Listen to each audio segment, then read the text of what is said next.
It's 105 on Talk Radio 790 KABC. It is the Fix California Hour on the John Phillips Show. Johnny's on vacation, so it's Randy Wang here flying solo, broadcasting live from the Morongo Casino Resort and Spa Living Room Studio. The phone number to join us, 800-222-KABC, 1-800-222-5222. You can always follow me on the social medias on Twitter and Instagram at Randy Wang Radio, and you can email us at johnnydon'tlikeshow@gmail.com. Listener Ryan listened to the last segment, and he found the clip of Karen Bass being featured on Jeopardy last night. So let's go ahead and play this right off the Twitters. Yes. Fish people for 800. Seen here, she became the first woman elected as mayor of Los Angeles. It's Mayor Karen Bass. Nobody had any idea who she was. And they taped this in Los Angeles. If you're feeling down, if you're feeling blue, let's get help for you. Our first guest and only guest today was a mainstay here at 790 KABC for years and years and years and decades and centuries. He hosted Mcintyre in the Morning and Red Eye Radio, and he's finally written his own book, Frank's Shadow, which is available today. And you can see Mr. Mcintyre tonight at the Barnes & Noble at the Grove from 7 to 9 p.m. Mcintyre, thanks for slumming it with us here at KABC.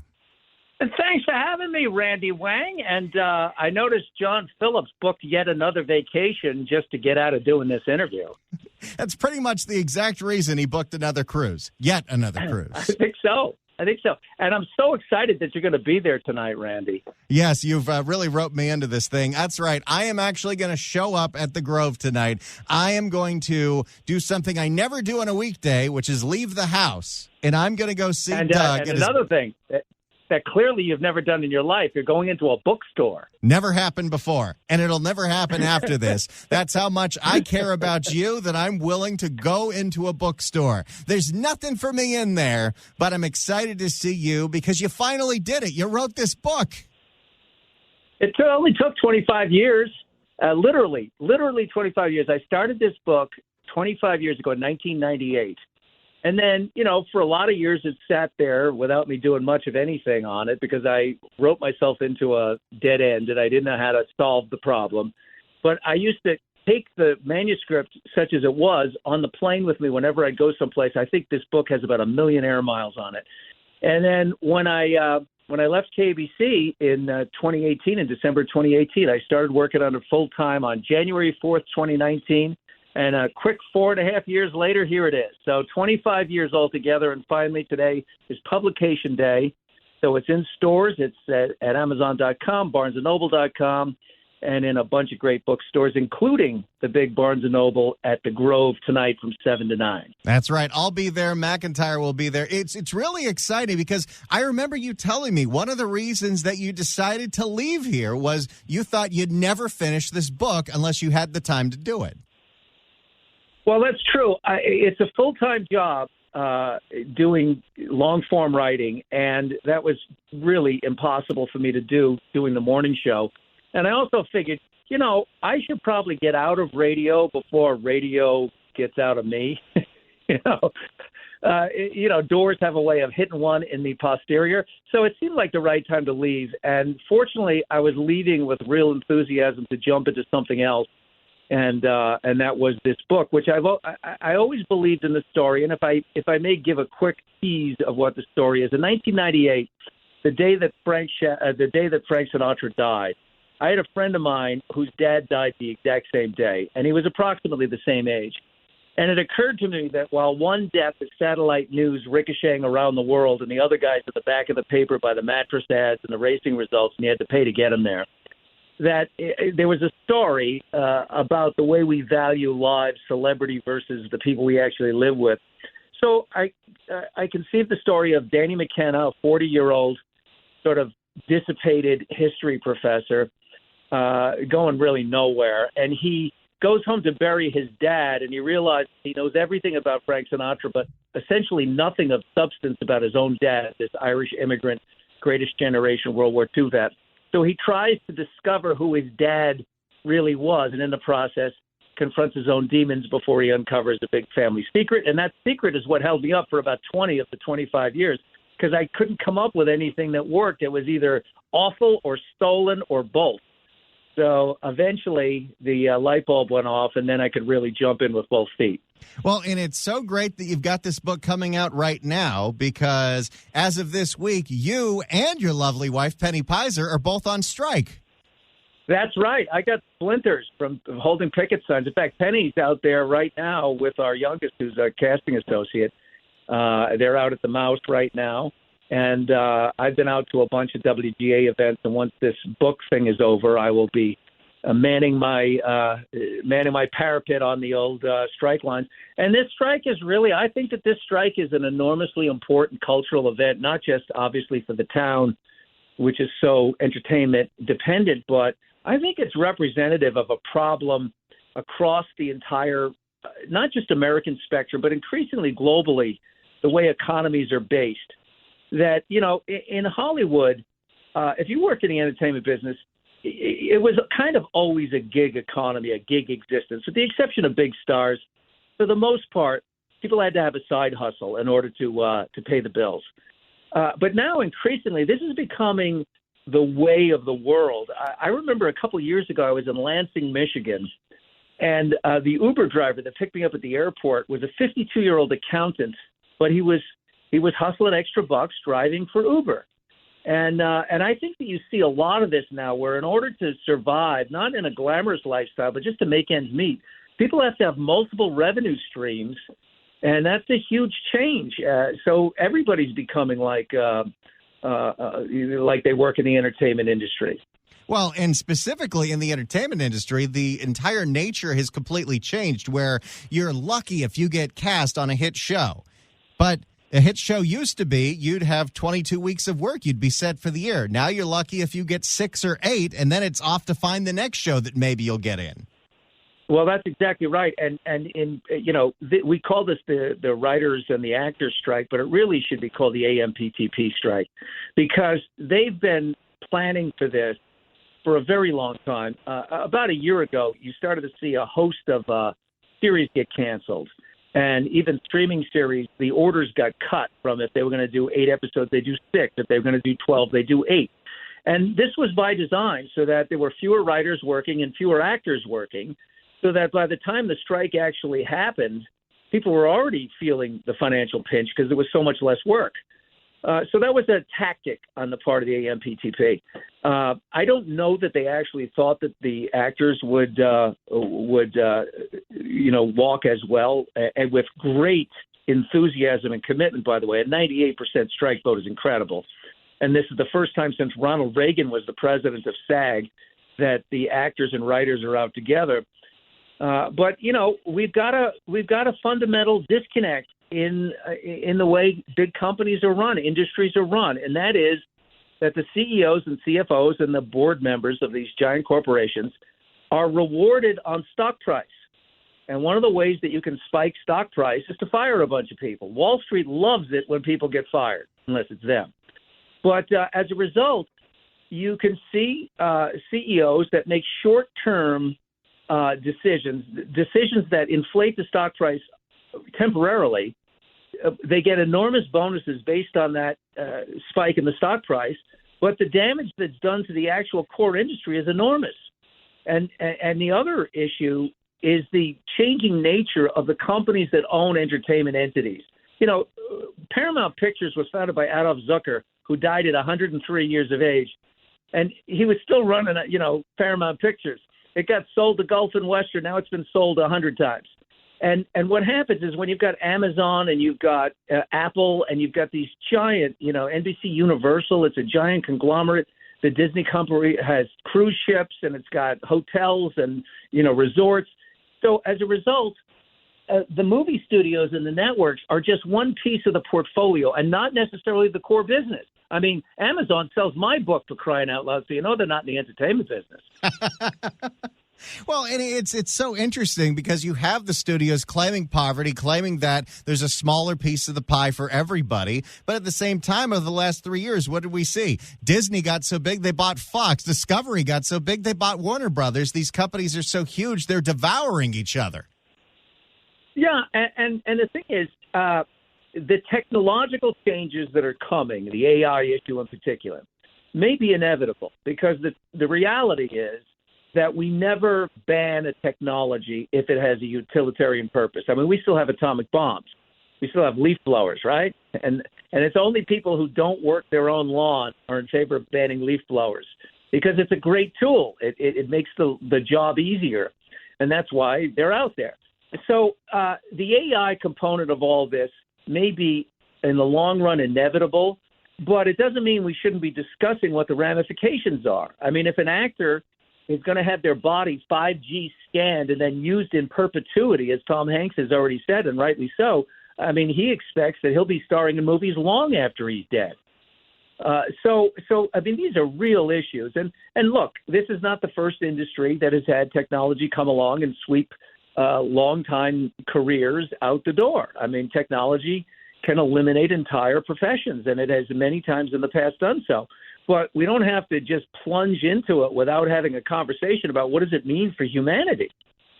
And right now, we're not going anywhere near the table. It doesn't seem like the studios even want to talk to the Writers Guild or SAG-AFTRA about getting back into negotiations as the clock is ticking here, Doug, because people's attention will go elsewhere. You know, the streaming numbers just came out for the month of June. You know what the number one streaming service is, beating out all the other ones? It's not Netflix.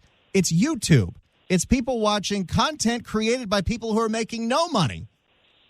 Right, and by the way, it's my favorite network. I watch the Mets, which is a horror show, by the way. That should be on the Sci-Fi Channel. I watch the Mets. I watch them lose, and then I watch cat videos on Instagram or YouTube. People's attention will change. It's a sad commentary on my life, but nonetheless, those were hours that used to be spent watching CBS. You know? We're speaking of Doug Mcintyre, who's going to be at the Grove at the Barnes & Noble from 7 to 9 doing a big signing for Frank Shadow, which is in stores now. He's going to be there. I'm actually going to come out and see him, so come out to the Grove and see us. Now, Doug, one of the bits that you like to drive into the ground when you were hosting McIntyre in the Morning is anytime we were doing a story about a newspaper in a very, very obscure place like the Ugandan Observer, you would love to say, great sports section. Yes. So how do you feel knowing that the Los Angeles Times, with the recent cuts and the change in the way that they are printing the newspaper, now has a less relevant sports section than My Sports Reports?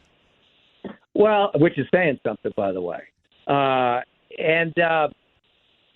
guess the story that I've heard is that the LA Times does not own its printing press anymore, that they actually sold the printing press and they contract with independent printers to print the paper.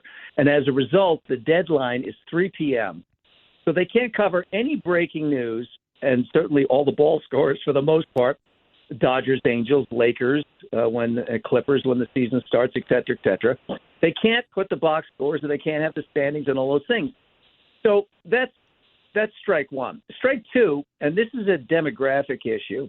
Younger people don't care because if they're in a fantasy baseball league, for instance, the app that they use to monitor that is updating the stats on a second by second basis, and it's just like the market share fall off for things like the Academy Awards. If you're interested in things like the Grammys, the Academy Awards, you don't have to sit and watch a 3-hour show. You get in your feed. It's telling you who won Best Supporting Actor or Best Foreign Documentary in real time. So the papers are facing that challenge as well. That it's expensive to do that every day. But here's the Achilles heel of this whole operation for the Times. It's old coots like myself who have grown up reading last night's baseball game in the morning paper.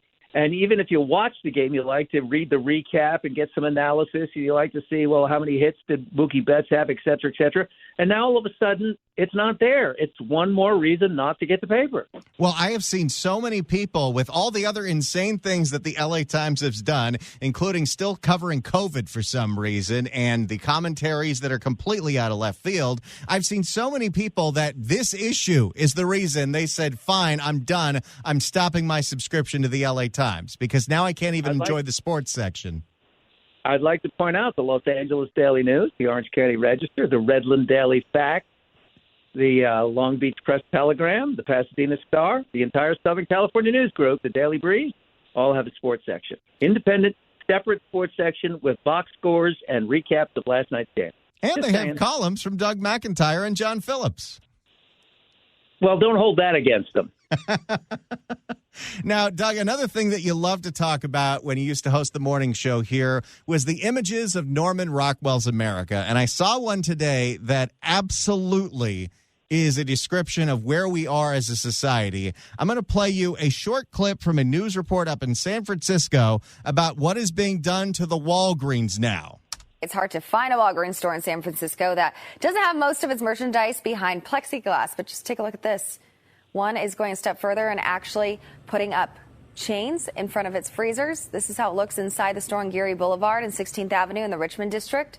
The store started chaining up the freezers in the past 2 weeks. Store workers told us before then shoplifters were clearing out the pizza and ice cream every single night. The workers said they see over 20 shoplifters every day. Doug, we're getting to a point where if you wanted to go to the freezer section of a grocery store to get your Uncrustables, you've got to go get a lock and key first.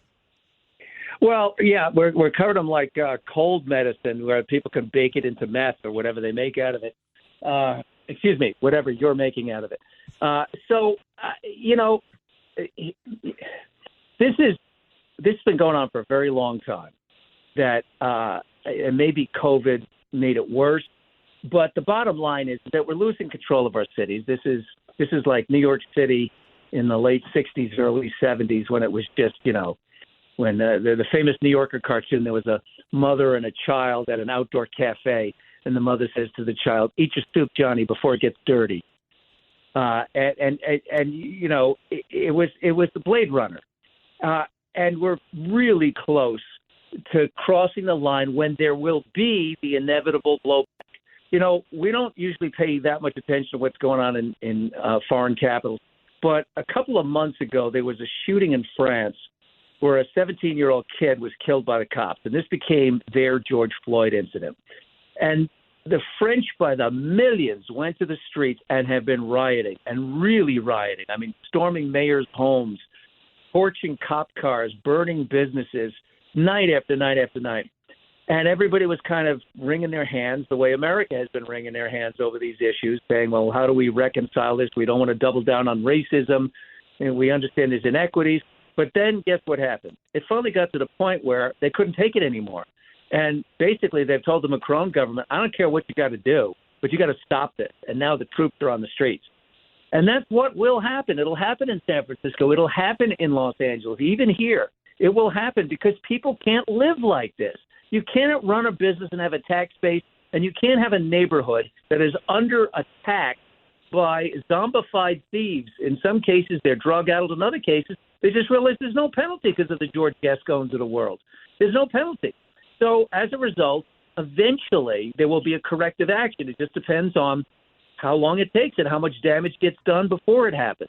Yeah, how much longer do we have to wait before the pendulum starts swinging the other way? We did see it in San Francisco. They recalled their district attorney. It didn't really work out so well here in Los Angeles County. But up in Alameda County, the new Oakland DA, Pamela Price, who is George Gascon but even crazier, she is now facing a recall, which means that she's finally doing television interviews. And, Doug, I want to play you what she said about her role when it comes to be related to crime in the county that she represents.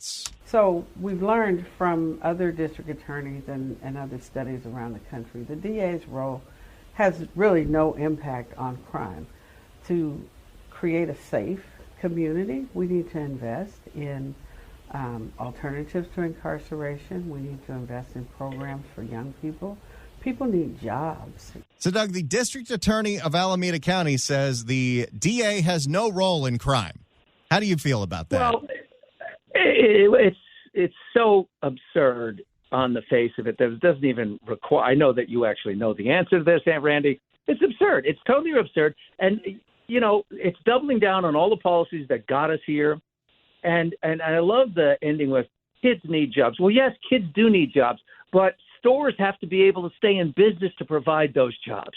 And if you allow criminals to steal the inventory night after night after night, and homeless people to set fires in the doorways and burn the businesses that now can't get fire insurance, then guess what? The stores close and the businesses close and there are no jobs.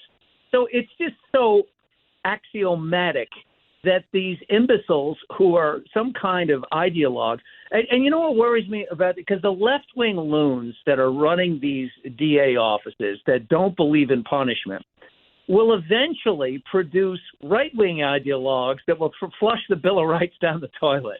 I mean, if you want, we need to find that, and as I've said 10 million times, Randy, that the center is where the country thrives, both economically and politically. But if you let left-wing lunatics flush law enforcement down the toilet, then you will get a blowback from the other direction that you may not like in the long run. But in the short term, it has to happen because you can't have a civil society when people are allowed to poop on the street. You can't do it. Definitely not in front of the Grove tonight. We'd like it to look pretty for Doug McIntyre. Doug, tell everyone where you're going to be, not just tonight, but the next week as you go on a book tour. All right. Well, first of all, and I'm so happy you asked. DougMcIntyre.com has got a list of everything. And by the way, if you can't make it tonight and you'd like to get a signed copy, you can buy one right through my website. Just go to DougMcIntyre.com. And tonight, 7 to 9, as Randy said, we'll be at the Grove, right at the Farmers Market, right in the middle of town, Barnes & Noble. We're up on the 3rd floor, so come on out and say hello. I'm going to do a reading and a signing. And then on Saturday, the 22nd, which is this coming Saturday, I'll be at a lovely independent bookstore in Long Beach called Gatsby's, starting at noon, from noon to 2. On the 26th, I'll be in Manhattan Beach at a lovely bookstore there called Pages, a bookstore in Manhattan Beach, and that will be on Wednesday night, the 26th at 6:30. Then we go to Barnes & Noble in Irvine at the Spectrum on August 2nd at 6 p.m., and then finally the West Coast swing ends on August 9th at one of the great bookstores anywhere in America, Vroman's in Pasadena. And Penny and I will be doing that together. She'll have her book, Sonnets from Suburbia, and I'll be talking Frank Shadow. We'll be doing an event at Vroman's from 7 to 9 p.m. on August 9th. And then off to the East Coast we go to harass people there. Oh, fantastic. They need to hear this, too. So go see him tonight. Doug's going to be at the Grove at the Barnes & Noble from 7 to 9. I have been dragged along, so I will make an appearance. I'm going to go into a bookstore. Brand new experience for this guy. Maybe I'll leave in the middle of it and go to the farmer's market. But, Doug, thank you so much. We're starting at Bennett's for the soft serve before we go up there, definitely. Of course. Doug McIntyre, DougMcIntyre.com. Thank you so much for joining us. Congratulations on finally being here, releasing the book, getting it out to the people, and I'm sure we'll talk soon. I'll see you tonight, so we'll definitely talk soon. Thanks, pal. Greatly appreciate it. It's interesting to me how bad ideas work their way through the state. They start in San Francisco, they make a pit stop down in Los Angeles, and sometimes they even make it down to San Diego, America's finest city. Well, an issue that we've been covering pretty extensively over the past few weeks is the nonsensical idea of harm reduction, where instead of spending public health money to get more treatment beds to get people off of drugs, we're just going to help them do the drugs safer because some people aren't ready to get sober yet. What? We've talked about the failures of the harm reduction linkage center in San Francisco that even London Breed had to close because it turned into a place where people were just coming to shoot up and nobody was taking anybody up on the services. We have talked about Barbara Ferrer in Santa Monica, of all places, at parks next to children, passing out free needles. Yeah. And in fact, they'd give you 2 needles, and you take the second needle, and you sell it for money so you can go buy more fentanyl. Next slide. On top of that, the LA County Department of Public Health has been paying a whole bunch of nonprofits, including one called Homeless Healthcare Los Angeles, for a program to pass out meth pipes. That's right. We're seeing it in Skid Row. We're seeing it in Hollywood. people are getting passed out paraphernalia so they can do their drugs safer. I believe the harm reduction theory is if you give them a pipe, they won't inject the heroin, they won't inject the fentanyl, they'll smoke it, and that's kind of less bad. What do you know? This idea is now being introduced in San Diego County because there's some state money behind it, but there are some members of the San Diego County Board of Supervisors and some of the cities in northern San Diego County that are saying, absolutely not, hell to the no, we don't want this. For more, here is CBS 8 in San Diego. San Diego County is reaching out for help from the state for health services for drug addicts, but some North County leaders are pushing back, saying they don't want it. Welcome back. I'm Jesse Pagan. Because it's not health services. It's meth pipes. If the state would like to give us money so we can open more rehabs, that would be fantastic. If we could keep the people in rehab longer than 30 to 45 days, that would be incredible. That would be life-changing. But no. Meth pipes. Welcome back. I'm Jesse Pagan in for Marcella Lee. I'm Carlo Cicchetto. The controversy surrounds some harm reduction programs, things like needle exchanges and the distribution of drug paraphernalia. CBS 8's Brian White has the latest on this debate. That's right. The county is applying for state funding for harm reduction programs, which involves needle exchange services and distribution of glass pipes and other drug paraphernalia. So we have money at the state that's specifically earmarked for this. Gavin, it's hard to take you seriously. I don't know why we're so damn sheepish. We're, the county department of public health, the state department of public health has money for meth pipes, has money for PSAs about that it's too hot. But where is the money that we desperately need for the mental health beds and the rehab beds, the withdrawal facilities? Because, when you finally get off the opiates, it's a hellish experience. But the idea that that's not the way we want to go, we want to make it so, eventually you'll do that. But right now, we just want to make sure that you don't die as quickly from the fentanyl. It's insane. That's right. The county is applying for state funding for harm reduction programs, which involves needle exchange services and distribution of glass pipes and other drug paraphernalia. Those in favor. Oh, what else are they getting? They getting a blowtorch? Those in favor say it's necessary to prevent the spread of infectious diseases, while those opposed say it just perpetuates drug abuse problems. This misguided harm reduction program merely enables drug use. County Supervisor Jim Desmond and other civic leaders across North County gathered at Vista City Hall today to voice their opposition. Basically is handing out syringes, clean needles, and then smoking and piping paraphernalia so that people can, take meth and smoke crack. That's what we're doing. And the idea is, well, then they'll trust us, and then they'll come to us when they're finally ready to get clean. No, they won't, because you're enabling an addict. You're actually preventing somebody from hitting rock bottom. Mayor Vista John. The rock bottom used to be you get arrested for doing an illegal substance and then you go to drug court. We had this in the year 2000. It was a widely supported bill and it worked until 2014 when George Gascon created Prop 47. We got some wobbly knees allies. And it's not just him. The people voted for this. They supported it. And every move to destroy Prop 47 or weaken Prop 47 has failed, not just in the assembly, but at the ballot box as well. You got to stop doing this. Mayor Vista John Franklin agrees that this approach will make the problem worse. If we adopt the policies of San Francisco and implement them here in San Diego County, then we should expect the exact same results. That's why we've stood up to say no to hypodermic needle giveaways. Yeah, they love to say that these are evidence-based treatments, but I've seen the evidence because I've seen Skid Row. If these programs actually worked, we wouldn't have so many drug addicts languishing on the streets. But we do. So where exactly is the evidence that not getting people off drugs works?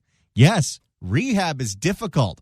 Abstinence-based care is difficult. But it's the only way it's going to work when you're dealing with things like meth and heroin. It's not like, I'm going to cut back to just one tink a day. To hypodermic needle giveaways, to crack pipe giveaways. In 2021, the County Board of Supervisors. I want to know the manufacturer that we're contracting with that's getting paid with government tax dollars to make meth pipes. Because I assume they're cashing in right now. Because it's not just San Francisco, it's not just Los Angeles, and it's not just San Diego, but the state is doing this. Not only are we manufacturing our own Narcan, we're also manufacturing our own meth pipes. In 2021, the County Board of Supervisors overturned a 23-year-old ban on needle exchange programs. Now, to help launch services like this, they're applying for $50,000 in state funding. We that are doing this type of work. This is another irritating thing. County governments will do a whole lot of things to get some of that sweet, sweet, sweet state money. They might have not even considered a program like this because it would cut into their budget. But what? We can get an extra $50,000 from the state if we have one of these programs, and then a nonprofit can make $50,000 that it's going to make the problem worse? Well, why wouldn't we do it? We that are doing this type of work, we don't want to perpetuate more drug use. The whole point is to get people off of the drugs. Is it?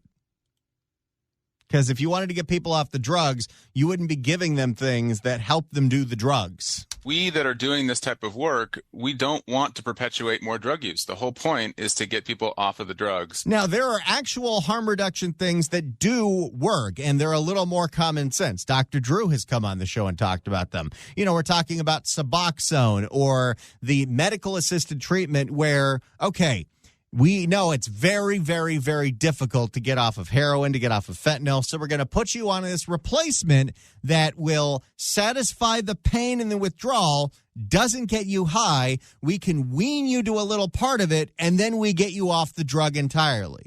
But we're not talking about that. We're talking about do all the fentanyl and heroin and meth that you want, and we're going to make it easier for you. And we've also armed everyone with Narcan, so when you overdose, we'll save you. We that are doing this type of work, we don't want to perpetuate more drug use. The whole point is to get people off of the drugs.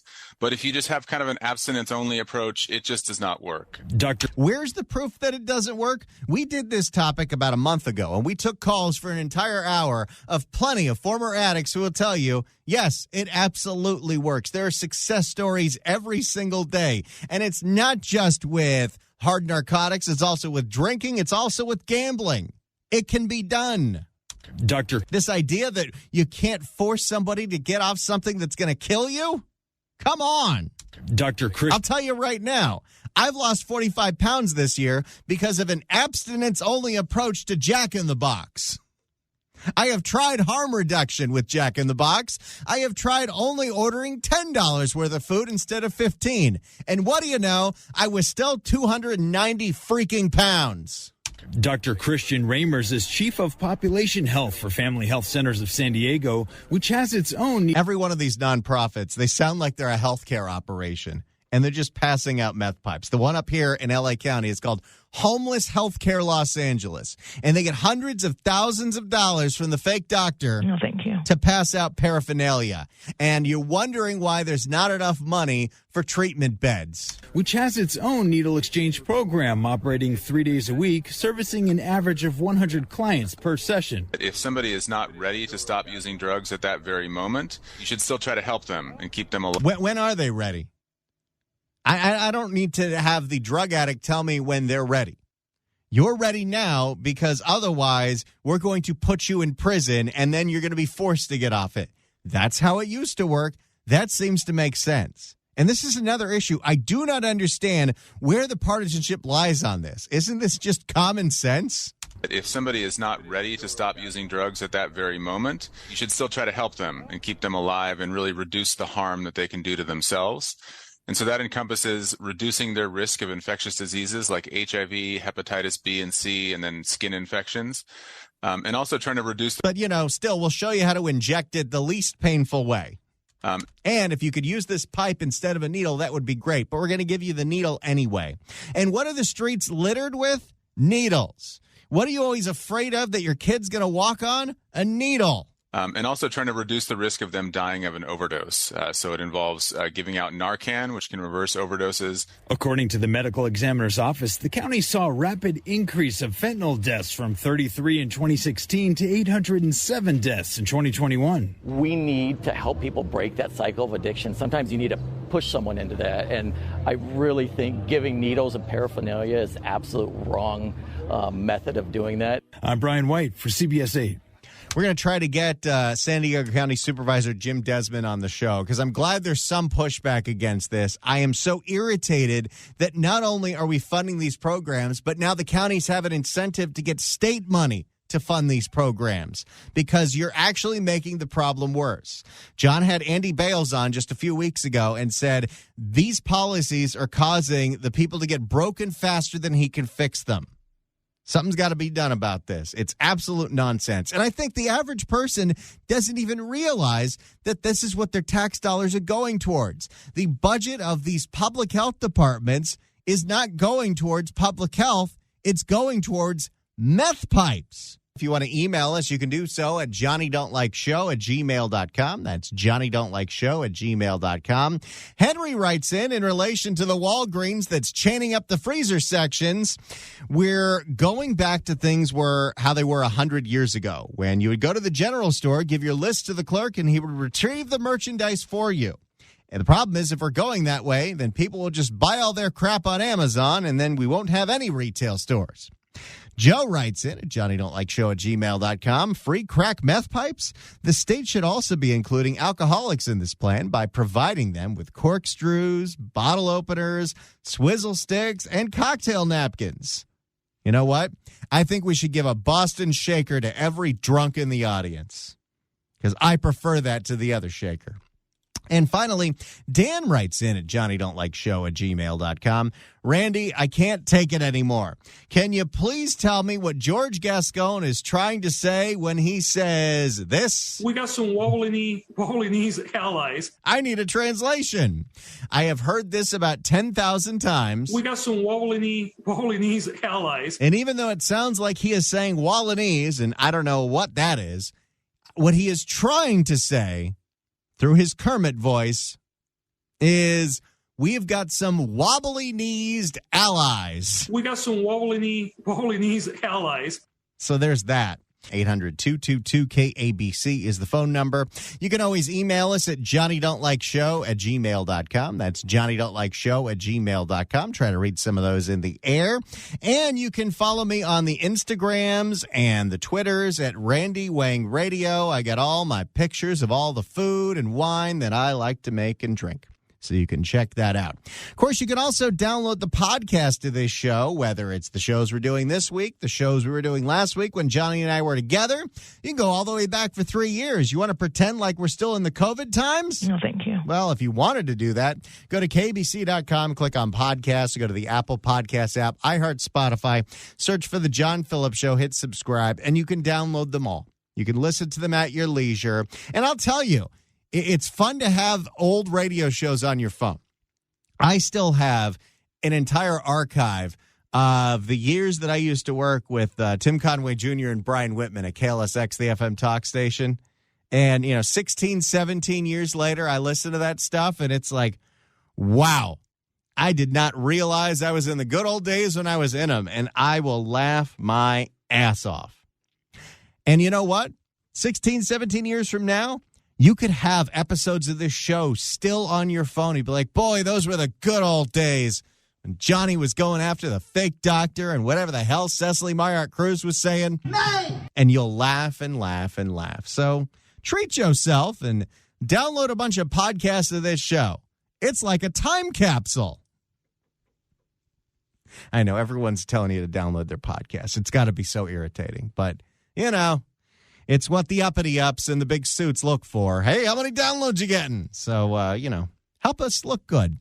It's the John Phillips Show. One more hour to go. It's Randy Wang here on Talk Radio 790 KABC. And now with sports, here's this idiot.